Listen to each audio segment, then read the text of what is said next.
रीवा के बसामन मामा गौ वन्य विहार में 8,000 से अधिक निराश्रित गौवंश को सुरक्षित आश्रय दिया गया है, जहां उप मुख्यमंत्री राजेंद्र शुक्ला के ड्रीम प्रोजेक्ट के तहत गोबर से बिजली और बायोगैस का उत्पादन किया जा रहा है।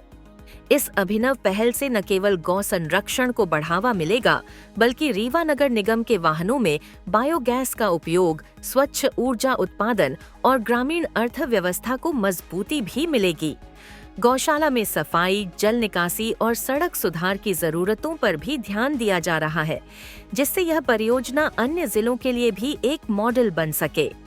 उप मुख्यमंत्री ने इसे अपने स्वप्न परियोजना के रूप में प्रस्तुत करते हुए ग्रामीणों को रोजगार, जैविक खाद और स्वरोजगार के नए अवसर देने का संकल्प लिया है, जिससे यह योजना रीवा और पूरे मध्य प्रदेश की पहचान बन सके।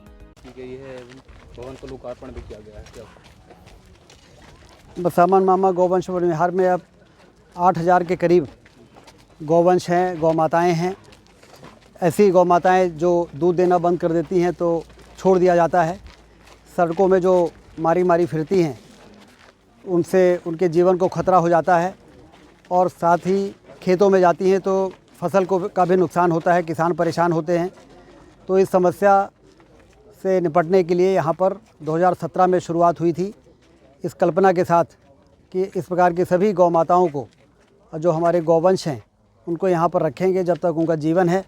उनको भोजन, पानी, छाया की व्यवस्था करेंगे और आज ये एक वृहद स्वरूप बन के यहाँ पर तैयार हुआ है। इसमें लोगों की सहयोग से 90% इसमें जो भी पैसा लगा है उसमें 90% जन भागीदारी के माध्यम से हुआ है।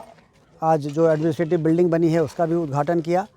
अब हमने कहा है कि गौ माताओं की सेवा, गौवंश की सेवा में कोई कसर न रहे। जो बीमार है उनके लिए अलग से देखभाल करें और उनके भोजन और में कहीं कोई कमी ना आए। और उसके साथ ही जो गौमूत्र और गोबर तैयार होता है उससे बायोगैस प्लांट के माध्यम से हम बिजली भी पैदा करेंगे और खाद भी बनाएंगे और इस एरिया के किसानों को इससे जोड़ेंगे, जिससे कि जो गोबर की खाद की उनको आवश्यकता है, ये वो सेंटर रहेगा जहाँ पर उनको आवश्यकता अनुसार गोबर की खाद भी मिल सकेगी और इस गौवंश वन विहार का भी की आमदनी भी बढ़ेगी। तो कुल मिला के अब ये आत्मनिर्भर गौवंश वन विहार देश में एक नमूने के रूप में, उदाहरण के रूप में स्थापित होने की स्थिति में पहुंच चुका है।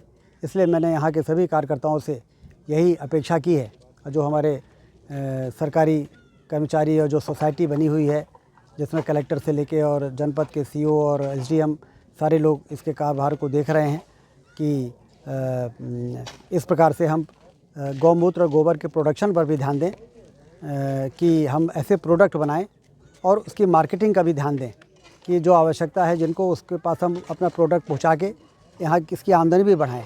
इस दिशा में भी अब काम करने के लिए ये गौवंश वन विहार पूरी तरह से तैयार हो गया है।